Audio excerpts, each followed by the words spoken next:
Page 12, the Irish Washerwoman. It's a very common and popular folk song. It's fun to play. Little tricky. This is a nice little arrangement. I like this arrangement, but it's a little tricky. We need to talk about it.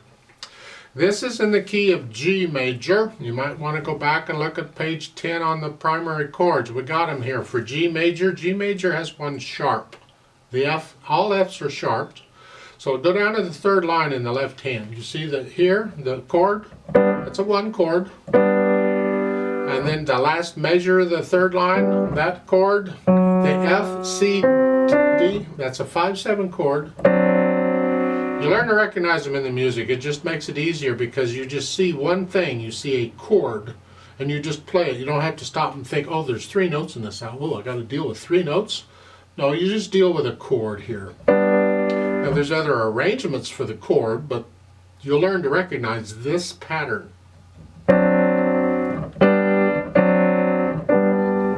And then in the last line, the last 2 measures, you have 1 chord, and then the 4 chord, and a 1 chord. So you get all the primary chords here in this piece. Kind of neat. And that's pretty much the left hand, but I'll talk a little more in a minute. That's the right hand. At the beginning, they're saying 2 and 5 on an E and an A. However, there's always a however in them.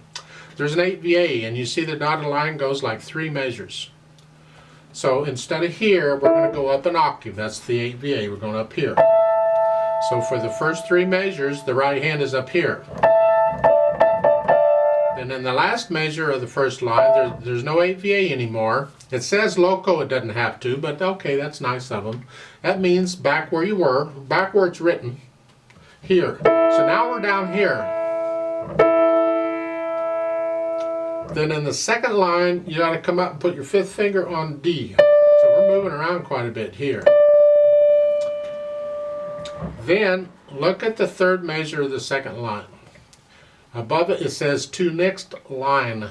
A lot of times it'll say to next strain. I don't know. To next line. So there's no repeat sign there. Normally you'd see 1st and 2nd endings. You'd expect a repeat sign. No, it doesn't have to do that. And in this case, it doesn't. All it's telling you is to skip the next 2 measures and go directly to the next line. So when you play those 8th notes, the next note is the 1st note in the 3rd line. Right there. Right there. And then you go on. And then we play the last 3 lines in this position, pretty much. Not totally, but pretty much. Well, look at the 4th line down. You're here. Then you scrunch up a little, put thumb on the A. Now you're in this position.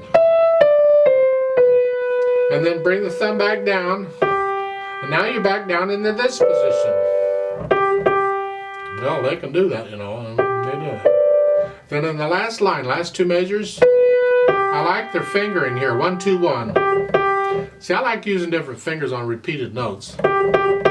Especially when it's a quick piece, and this is a quick piece.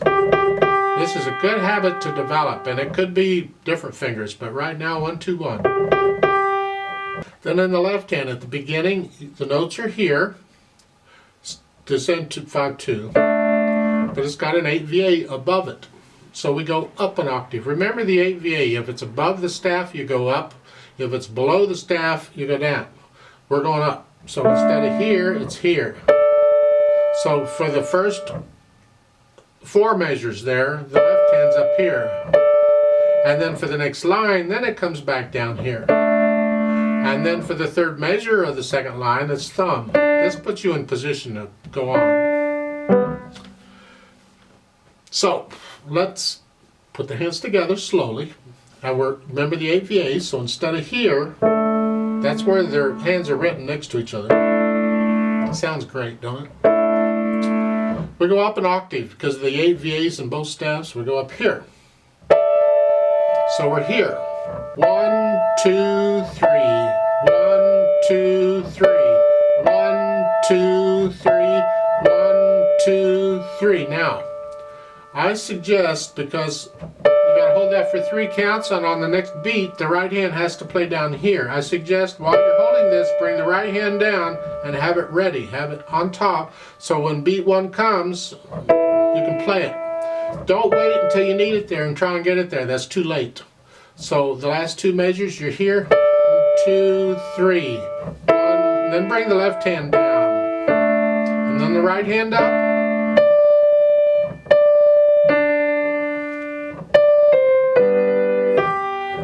You see the dotted lines on the 3rd line that go between the staves? That's just their way of telling you that's melody. The melody is going to the other staff. And in this case, it's for 1 note. So, and when you're playing it, because we play the melody louder than the other stuff, we want to hear the melody, then you have to make sure you play that 1 note in the left hand the same loudness as what you were doing in the right hand.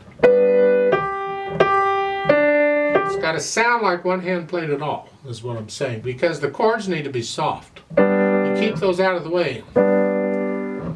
Now, in the first 2 lines, there's no real melody. Both hands are about the same loudness. But here we have a melody.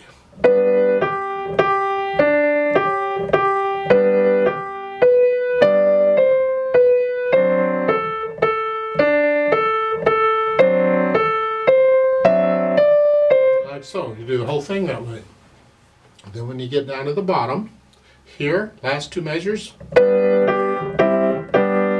there's a DC. DC, the whole thing would be DC all fine. They left out the all fine. It doesn't matter. It's understood. DC means go back to the beginning. At the very top. So you're here, and you got to come up here. Get the right hand first. You have 1 beat to do it in. You can leave the left hand where it is. Get the right hand where it goes, and then as it's playing, then you can get the left hand up. Because moving both hands at once gets tricky. So if we can do 1 hand at a time, it's better. And here we can. You're here. Then move up in the rest, and good here. And you're back up to here. Then you play the first line again, and the first measure of the second line, and then you take the second ending. Here. And finish it. The fine is right there. The last measure of the second line, that is an accent and a sforzando. And I'm questioning this, I don't know. First off, if it's a sforzando in piano, you don't need an accent. The sforzando does it. The sforzando is louder than an accent. I don't need an accented sforzando. It's overkill. So at the end, just end with a musical bang.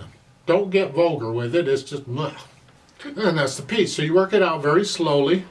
1 hand at a time, and then both hands together, and then you can gradually speed it up because it is allegro, and you'll hear recordings of the melody. How fast do you want the melody to go?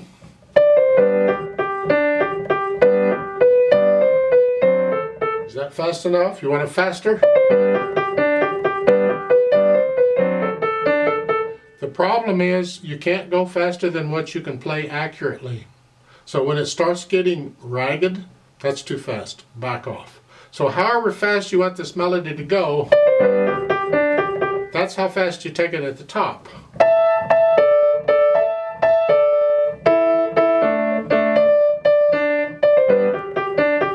That's how fast you go. But you got to go your speed. That's the personal thing. You can do that on your own. Dynamic wise, you're starting out loud, everything. You'll have to decide what that is. And then when the melody comes in, you come down a little bit. It's just sort of loud. Let's play this together slowly, just to double check the notes and the rhythms. I don't know that the rhythms will be too much of a trouble, but I want to double check the notes anyway. 1, ready, go. 1, 2, 3. 1, 2, 3. 1, 2, 3. 2, 3. 2, 3. 2, 3. 1, 2, 3.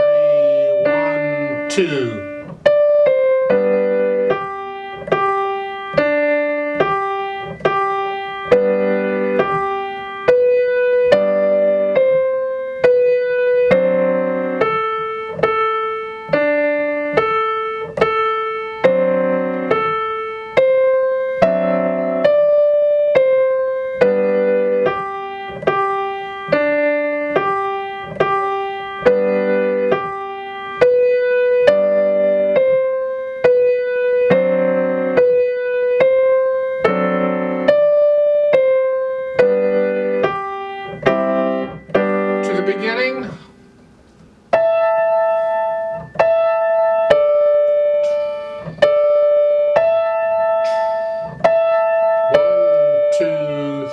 2.